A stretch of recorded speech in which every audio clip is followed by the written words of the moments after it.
देखिए, बहुत अच्छी बात है, यहाँ पे लोग आते हैं विश्वास से, हम उनके ऊपर ले हैंड करते हैं, हम आपके लिए पर्सनली प्रार्थना करते हैं. It's a good thing that people come here with faith and we lay hands on them. We personally pray for them. मगर ये मेरी और परमेश्वर पिता की इच्छा नहीं है आपके लिए. But this is not mine and God the Father's will for you. ध्यान से सुनिएगा. Hear carefully. क्योंकि अगर रात को 3 बजे आपको दर्द हुआ, Because if in the middle of the night at 3 a.m. you have pain in your body, तो किस चंगाई सभा में जाओगे और किस परमेश्वर के दास को ढूंढोगे? then which healing service will you run to? Which man of God will you look for? हम लोग करते रहेंगे. We will keep on doing this. क्योंकि हर कोई अलग अलग स्तर में है विश्वास के. Because everyone is in different levels of faith. Amen. So हम लोग ले हैंड करते रहेंगे. We will keep laying on हम hands. लोग लोगों के लिए पर्सनली प्रार्थना करते We will रहेंगे. pray for people personally. मगर परमेश्वर ये भी चाहता है कि उसकी देह सयानी हो जाए और मैच्योरिटी की तरफ जाए. But God desires that his body would grow up and become mature. Amen. और आप खुद परमेश्वर से ग्रहण करना सीख जाओ अपनी चंगाई. And you yourself would learn to receive healing from the Father for yourself. Amen. कि शैतान 3 बजे आपको लक्षण डालने की कोशिश करे, सुबह 4 बजे, रात को 11 बजे, आपको एग्जैक्टली पता होगा क्या करना है. That if the devil tries to put a symptom in your body at 3 in the night, 4 in the morning, you would exactly know what to do. अगर आप लिख रहे हैं इस चीज को लिख लें, क्योंकि ये बहुत जरूरी है. If you are writing, write this down. It's very important. और मैं चाहता हूं कि इस पर आप घर जाकर मनन करें पूरे हफ्ते. And I want you to meditate on this through the week. Healing is a warfare. Healing is not a reward. चंगाई एक युद्ध है, वो प्रतिफल नहीं है. Let me say that again. मैं दोबारा कहता हूँ. Healing is a warfare. Healing is not a reward. चंगाई एक प्रतिद्वंद का सबूत परिणाम है, वो एक पुरस्कार नहीं है.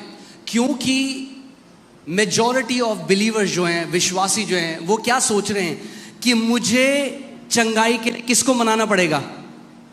बोलो मुझसे. परमेश्वर को. Because what are most believers thinking? Whom do I have to convince for my healing? They think they have to convince God. So परमेश्वर मैं उपवास रख दूंगा. So I will fast. परमेश्वर मैं फादर्स किचन में खाना खिलाऊंगा पूरी चर्च को अगर तुम मुझे चंगा कर देगा. God, I will distribute food in the Father's kitchen to everyone. So हम लोग एक बिजनेस डील करने की कोशिश कर रहे हैं परमेश्वर के साथ. So we are trying to strike a business deal with God. अगर तूने मुझे चंगा कर दिया परमेश्वर, If God you healed me, तो मैं ये करूंगा. then this is what I will do.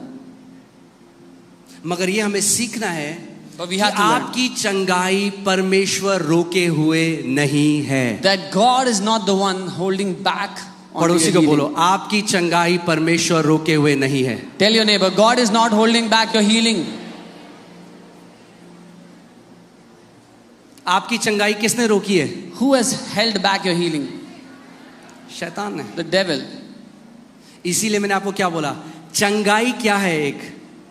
एक आत्मिक युद्ध है. This is why I told you healing is a spiritual warfare. और हर एक बीमारी जो है, And every sickness वो एक अटैक है शैतान की तरफ से. is an attack from the enemy. आप समझ, कितने लोग समझ रहे हैं मेरी How बात? many of you understand?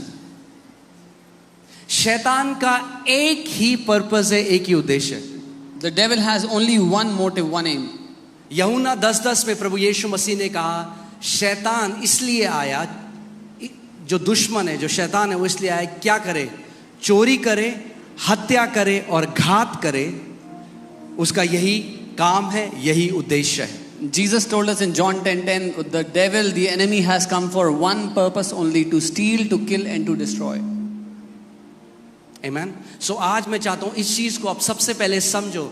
चाहे सर्दी हो, चाहे जुखाम हो, चाहे एलर्जी हो, हर कोई शैतान का एक अटैक है. So I want you to understand today, whether it's cold, it's a flu, it's anything, is an attack from the enemy. और वो क्या चाह रहा है? वो आपके शरीर में जगह चाहता है. तो अगर आप बोले अरे तो थोड़ा ऐसी तो है. And what he's looking for is a little bit of space in your body. And if you say, it's just a little bit flu, You have to understand Satan is an intruder.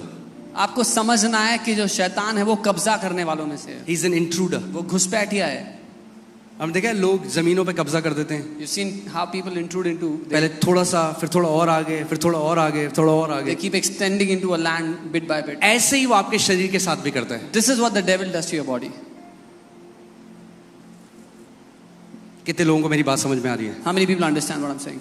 ऐसे नहीं होता कि आज आप बिल्कुल स्वस्थ हो और अगले सेकंड आप बिल्कुल बेड में आ गए. It's not like you're healthy completely right now and next moment you're on the bed. एक लक्षण देता है आपको He gives you a symptom और फिर देखता है कि आप क्या करते हो. and then he sees what you do with और it. अगर आप कुछ नहीं करते But if you do nothing तो with it, और उसको बढ़ाता है, then he keeps increasing उसको it. और बढ़ाता है, Keeps increasing उसको और बढ़ाता Keeps है. increasing उसका उद्देश्य क्या है? What is his motive? आपको मार देना समय से पहले. To kill you before time. सो आज मैं चाहता हूं कि आप चंगाई को एक अलग नजरिए से देखें So today I want you to see healing from a different perspective.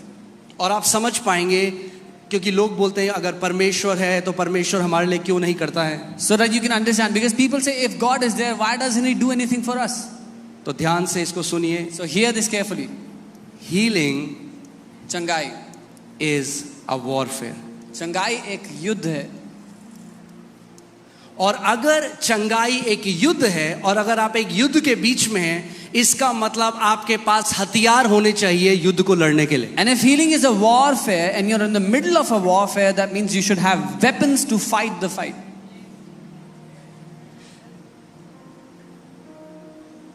वचन पौलुस प्रेरित कहता है, we are not ignorant of the wiles of the schemes of devil. Apostle प्रेरित पौलुस कहते हैं कि हम अनजान नहीं है दुश्मन की जो युक्तियां हैं उसके लिए. आमेन. सो हीलिंग क्या है?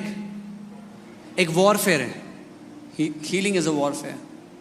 और परमेश्वर ने हमें क्या दिए हैं? And what has God given to us? Weapons. He has given us weapons, हथियार दिए हैं. मगर आप जानते हैं कितने विश्वासी आज ऐसे हैं, But you know, there are so many believers. वो ऐसे जीते हैं जैसे सिविलियंस जीते हैं. They live like civilians today. सुनिए, सिविलियंस You आम understand? नागरिक. You understand civilians? अगर अभी एक अटैक हो जाए, If there's an attack now, एक टेररिस्ट अटैक हो जाए a terrorist attack, और यहाँ पे गन्स रखी हो, and there are guns here, मगर आपको वो चलानी ना आए, but if you don't know how to use those guns, तो आपके लिए वो गन्स बेकार हैं. those guns are useless for you. आप उस गन को पकड़ के डंडे की तरह इस्तेमाल करने की You कोशिश will try to use it like a stick.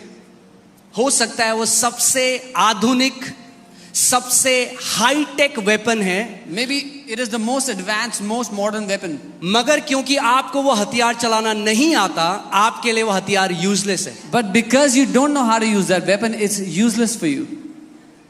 कितने लोग मेरी बात को समझ रहे How हैं? many of you understand what I'm saying?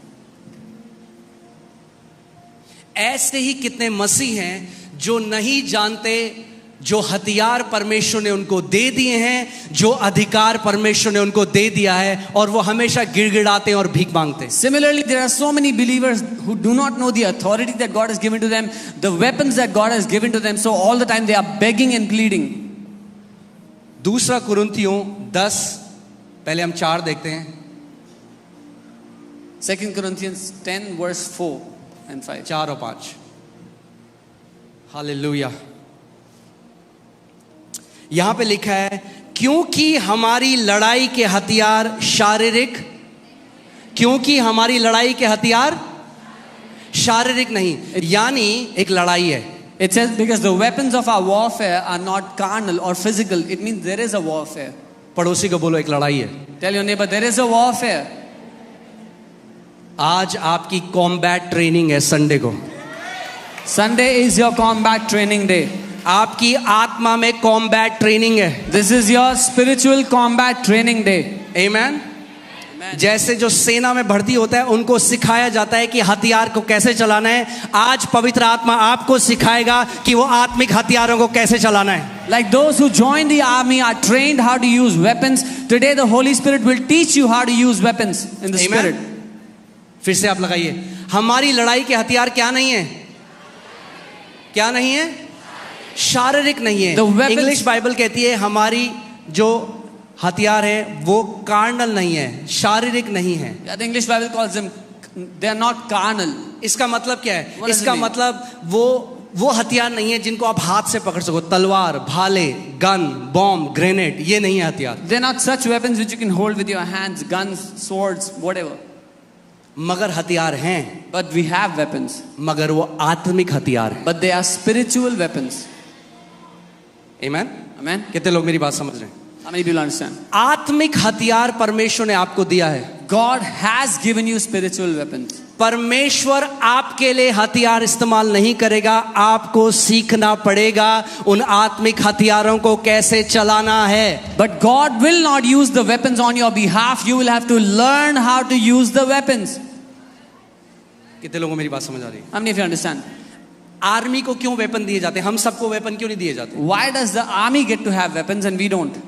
Army को वेपन इसलिए दिए जाते हैं क्योंकि सरकार नहीं चाहती कि हम हथियार चलाएं, इसीलिए उनको हथियार दिए जाते हैं. Because the government does not want us to learn how to use weapons, so they teach the army how to use weapons. अगर परमेश्वर ही सारी हमारी लड़ाइयां लड़ता तो हमें हथियार नहीं देता, कहता तुम बैठो मैं चलाऊंगा. मगर अगर हथियार हमें दिए हैं, इसका मतलब वो जानता है हम एक लड़ाई में हैं और हमें उन हथियारों को इस्तेमाल करना सीखना है. If God was going to fight all our battles, He would not have given us the weapons. But because we are in a warfare, He knows it. He has given us weapons to fight that warfare. Amen. और देखते हैं कि ये हथियार कैसे हैं. आप 5th देखिए. And let's see how these weapons are. नहीं, पहले चौथे में जाइए दोबारा. बाइबल बताती है हमारे हथियार क्या हैं. शारीरिक नहीं है, मगर I love how English Bible says it. It says they are mighty in God. कैसे हमारे हथियार?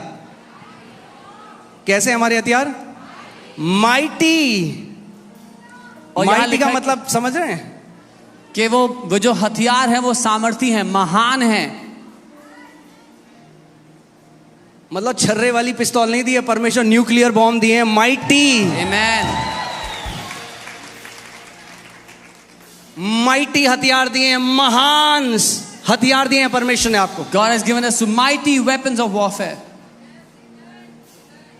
और शैतान डरता है, वो जानता है ये कभी सीख ना ले कि कैसे इन हथियारों को चलाना है, मगर अगर सीख लिया तो मुझे भागना पड़ेगा. And the devil knows this and he is afraid that if you learn how to use those weapons, he will have to run away. Amen. आज माइटी वेपन चलाने वाले माइटी योद्धा खड़े हो रहे हैं जगह से. Today, mighty warriors are going to rise up who know how to use those mighty weapons. Amen. कितने लोग मानते हो माइटी योद्धा हैं? परमेश्वर का हाथ खड़ा करें. How many people believe you're a mighty warrior? Lift up your hand. Amen. बोलो मैं यीशु मसीह का एक माइटी योद्धा हूं. Say, I am a mighty warrior of the Lord Jesus.